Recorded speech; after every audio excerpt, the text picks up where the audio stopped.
We're starting off our free agency series with a guy who already has a number of potential suitors. That is starting pitcher Yoshinobu Yamamoto, coming over from Japan. Only 25 years old. He actually just turned 25 in August. Been pretty incredible if you haven't heard. I know the Phillies, it's probably not a very high chance they land him, but at the same time, there has been some buzz around the Phillies being interested in him lately, so I do want to cover it. I don't think it's impossible. To be honest, every team that could afford it should be interested, because this guy definitely has the potential to be one of the better pitchers in Major League Baseball. His projected contract, he's expected to get anywhere around 6 to 8 years and around the 190 to 200 million range. You don't have to worry about losing a draft pick with him, though, like you would for a Blake Snell or a Sonny Gray, or for a team that's not named the Phillies, and Aaron Nola if he does go somewhere else. Plenty of upside here with Yamamoto, which is why a plethora of teams are going to be in the mix. The resume is unbelievable. I understand he hasn't pitched in the big leagues yet, but he has dominated in Japan. And granted, that is, more on the caliber of a AAA. There are some major league caliber hitters over there too. I'm not discounting that, but that being said, you are going to get some more swing and misses over there. But I don't think it discounts the numbers he's had and how dominant he's been. In 2023, he had 23 games on the mound, 164 innings pitched. He went 16-6. He had a 1.21 ERA. Yes, a 1.21 ERA, a 0.88 WHIP, and 169 strikeouts. He pitched in the World Baseball Classic this year as well. Obviously not as big of a sample size, but 7 1/3 innings pitched, 4 hits, 2 walks, 2 earned runs, 12 strikeouts, and that comes out to a 2.45 ERA, a 0.82 WHIP, and a 160 batting average against. His career in the NPB: 172 games, 897 innings pitched, 70-29 record, 1.82 ERA, 0.94 WHIP, and 922 strikeouts. In the last 3 seasons in NPB, he has averaged over 7 innings to start. The Phillies need someone who's going to go deep into games. Blake Snell does not guarantee that for you, especially not in the playoffs, in my opinion. Yamamoto does. That is a workhorse. That's a guy you want on the mound who can go into the 6th, 7th inning regularly. 14 complete games in his career, 8 of them are shutouts, and 2 of those are no-hitters. One of those no-hitters was in 2023. So this isn't just over his career, it's recent as well. He also has only walked 2.1 batters per 9 innings in his career in Japan. And in the last 3 seasons, that number is at 1.8. That's also a big difference between him and Blake Snell and just some of the other guys in the market too. It's not just that this guy has stuff, and we'll go over his stuff. He commands it well too. He's a 3-time Triple Crown winner, and all 3 of them have come in a row. That's wins, strikeouts, and ERA.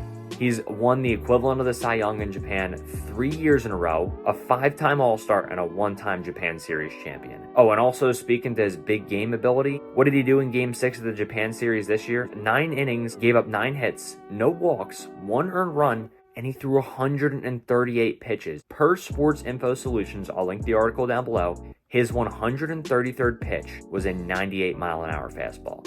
Are you kidding me? That's unreal. That should not be possible. I don't care that he hasn't pitched in the big leagues. That will translate. That resume is unbelievable. He will figure it out. There are some adjustments he'll have to make, but I am not concerned about him translating to the big leagues. Talking about his game and his pitch arsenal and all that, he's surprisingly only 5'10", but his size really doesn't limit him very much. That's not something I'm going to be concerned about in the slightest, considering the results he's gotten and just, again, the stuff he has. He throws fastball, splitter, cutter, curve, and there's, little wrinkles to that too, and we'll get into that. He's going to primarily go to his 4-seam, his splitter, and his curve. And honestly, the way his 4-seam and splitter play off of each other are really, really nice. Throws 95 on the 4-seam. It can get up to 99. It feels like a rising fastball. Splitter sits around 90, but per Sports Info Solutions, he can manipulate it to range between 82 and 93. That's not fair. That's gross. Definitely can understand some of the Masahiro Tanaka comps in that regard with the splitter he had. That was a nasty pitch. Different types of pitchers, but I can kind of see where people are coming from on that. Fastball already grades out really well. I'm pretty impressed with it. He's probably going to need to rely on it a little bit less in the big leagues. Probably rely on the splitter a little bit more so than it, but the fastball should still play pretty well. I mean, arm side run, that's the name of his game.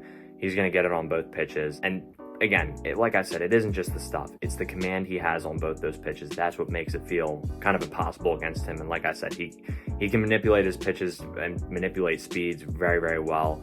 And then when you add that into the sequencing he has, it's pretty devastating. He's also mixed in a sinker, and I think with that, you can jam righties, you can get lefties flowing out of the zone, or you can run it back door to a righty or run it back in on lefties. He doesn't use it a ton, but that can absolutely be worked on with a major league team and be a weapon. I think that's something that you might see him utilize a little more often once he gets to the big leagues, and I think that's something a team is going to try to get him to use a little more often, because that's a wrinkle to your fastball you can have, and working off of the four seam and the splitter, that would make it like even more difficult to hit a guy who's already really difficult to hit. If you have the fastball coming in at 95 and then the splitter at 90 and there's not much of a difference there, it's really hard to get a feel for it. I didn't even mention the curveball yet.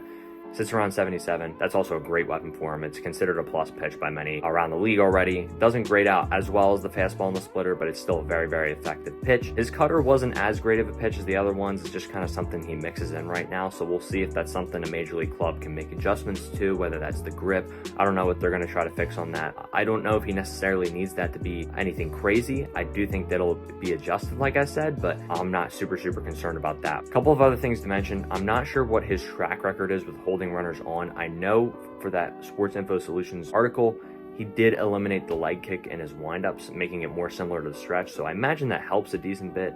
I admittedly don't know enough about that to know whether he holds runners on well, but we'll find that out. And he's going to have to adjust to major league hitters at the end of the day, right? Like I said, major league ball is a little bit different, but I think he's just built for it. I think he's going to adapt. I don't think that's going to be too tough of a challenge for him, to be honest. And if you're the Phillies, you do everything you can to get this guy in red pinstripes, in my opinion. I don't think it happens because, like I said, everyone in the league should be interested for obvious reasons. There has been some buzz around the Phillies lately, though, which is why I'm doing this video. I do think the Phillies are very serious about their interest. I do think they're in the mix.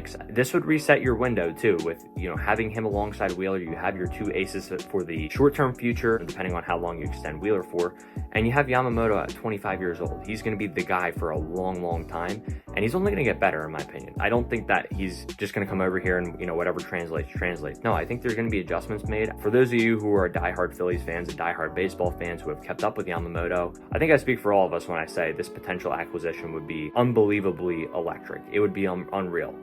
I can't even imagine my excitement if this move happened. Temper expectations, we can hope, but also understand that as unlikely. We will see, though. There's a lot of teams I think that could be in the mix. Obviously, both New York teams are in it. Kodai Senga has said he really wants him as a teammate. You have the Cardinals, Lars Nootbaar, they have the connection there. They need starting pitching. The Red Sox, obviously Yoshida's over there. There's a lot of different connections around the league, and we'll see how much Yamamoto values that. I don't know what his personal preferences are. I don't know, whether, if he's looking for the contract, if he's looking for the connection. I don't know what he's going to be looking for, but whatever the Phillies can do to put themselves at the front of the line, they need to do that, absolutely. And obviously you are still trying to bring Nola back if possible, because Yamamoto is kind of a long shot, but you do want to put yourself in a really good spot to where you feel like you put your best foot forward for Yamamoto. So that's all I got, guys. Thank you for watching. God bless y'all, and see you on the next video. Peace.